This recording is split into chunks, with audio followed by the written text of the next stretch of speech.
ایسا ماں باپ کے حوالے سے ایک سوال ہے، سورہ بنی اسرائیل کی آیت جس میں ماں باپ کو اف تک نہ کہنے کا حکم ہے۔ اب آج کل کے حالات میں میرے سے بھی ہوا ہے کہ والدین سے ہم کہتے ہیں کہ آپ چپ کر کے بیٹھ جائیں، آپ کو نہیں پتا، آپ اس معاملے میں نہ بولیں، تو کیا یہ بھی استغفر اللہ تو بولی اللہ تعالیٰ معاف کرے، یہ کبھی بھی الفاظ نہیں استعمال کرنے چاہیے ماں باپ کے لیے۔ اچھا سوال کریں ہم، سوال یہی ہے کہ کیا یہ ایسا کہنا بھی ان آیات کی خلاف ورزی ہے؟ سرکار یہ سب سے بڑی خلاف ورزی ہے،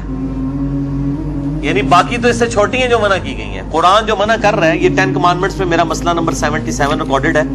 سورہ بنی اسرائیل میں آیت نمبر 23 سے 39 تک کل 17 آیات میں 10 کمانڈمنٹس ہیں جو تورات اور انجیل میں تھیں اور قرآن میں بھی آئیں۔ اعوذ باللہ من الشیطان الرجیم۔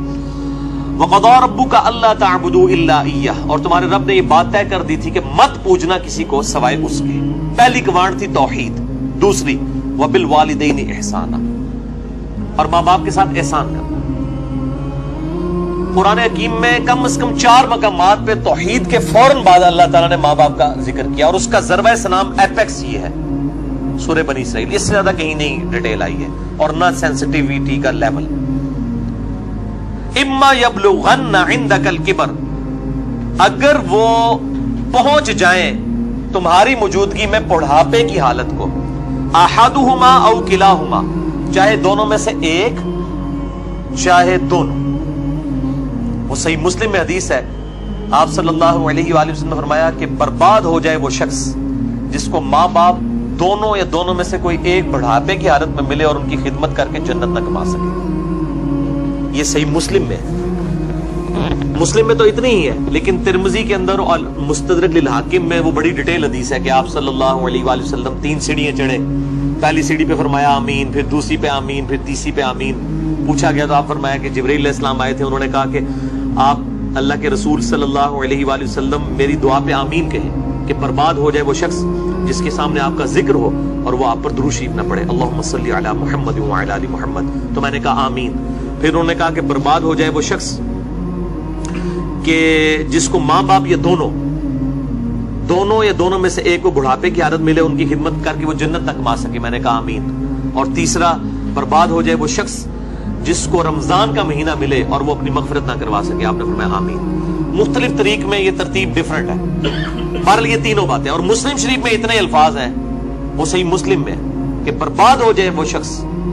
جس کو ماں باپ دونوں یا دونوں میں سے ایک بڑھاپے میں ملے اور وہ ان کی خدمت کر کے بخشش نہ کر سکے۔ یہ تو ایک ہے، یہ سائملٹینیس کنٹراسٹ۔ دوسری طرف یہ ہے کہ اگر وہ پہنچ ہی جائیں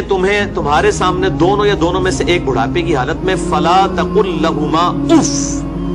ان کو اف تک بھی مت کہنا۔ اف کی ٹرانسلیشن پنجابی میں ہو سکتی ہے، آپ کہہ رہے ہیں کہ جی تسی یہ کہو چپ کر کے بیٹھے رہو، تانوں نہیں پتا، یہ تے اللہ دے بندے ہو، یہ تے گال ہے، اللہ دے نزدیک تو اتنی بڑی یہ چیز ہے۔ اللہ تو کہہ رہے ہیں کجروی سے یہ بھی نہیں کہنا ہوں، یعنی وہ بات کر رہے ہو اور آپ ان کو صرف اتنا رسپانس کرتے ہیں، یار بس ایویں لگا ہوئے نا، یہ بھی نہیں، جملہ بھی نہیں بولتے، آپ کہتے ہیں ہاں تاک لے، یہ بھی، یہ اس کو منع کیا گیا ہے، وہ تو بہت بڑی بات ہے۔ ان کو اف تک بھی مت کہنا، ولا تنہرہما، اور ان کو مت جھڑکنا، وَقُلْ لَهُمَا قَوْلًا كَرِيمًا، اور بات بڑی نرمی سے ان کے ساتھ کرنا، وَاخْفِضْ لَهُمَا جَنَاحَ الذُّلِّ مِنَ الرَّحْمَةِ، اور اپنے عاجزی کے ساتھ کندھے جھکا کے رکھنا ان کے سامنے، یعنی آپ غیر اللہ کے سامنے جھک نہیں سکتے اتنا کہ آپ کے ہاتھ گھٹنوں تک لگ جائیں، ماں باپ کے سامنے بھی آپ اتنا جھکیں کہ ہاتھ گھٹنوں تک نہ لگیں، یعنی حالت رکوع نہ بنے، اس سے پہلے یعنی آپ نے ایسے ان کے سامنے رہنا، جی ابا جی، جی امی جی، اس طرح اپنے عاجزی کے ساتھ کندھے جھکا کے رکھنا۔ وَقُلْ رَبِّ ارْحَمْهُمَا كَمَا رَبَّيَانِي صَغِيرًا، اور ان کے لیے دعا کرنا ہے رب ان دونوں پر رحم فرما جس طرح بچپن میں انہوں نے مجھے رحم کر کے پالا تھا۔ اور یہ وجہ بھی بتا دی کہ بچپن میں چونکہ انہوں نے پالا ہوا ہے، سب سے لاچار انسان کا بچہ ہے، بلی کے بچے کو آپ اس ٹیبل پہ رکھ دیں نیچے نہیں گرے گا، اور انسان کا آپ سال کا بچہ بھی رکھ دینا، وہ اگر کروٹ لیتا ہے تو گر پڑے گا، اس کو نہیں عقل کہ میں نے نیچے گرنا ہے یا نہیں گرنا، اتنا لاچار ہے انسان۔ اسی لیے انسان کے ماں باپ کو اتنا حق دیا گیا، چاہے وہ مشرک ہی کیوں نہ ہو، دنیاوی معاملے میں ان کے ساتھ معروف طریقے سے چلنا ہے۔ یہ حضرت لقمان کی جو نصیحت ہے، میرا بھی وہ لیکچر بھی ریکارڈ ہوا ہے، مسئلہ 176 میں نے بتایا۔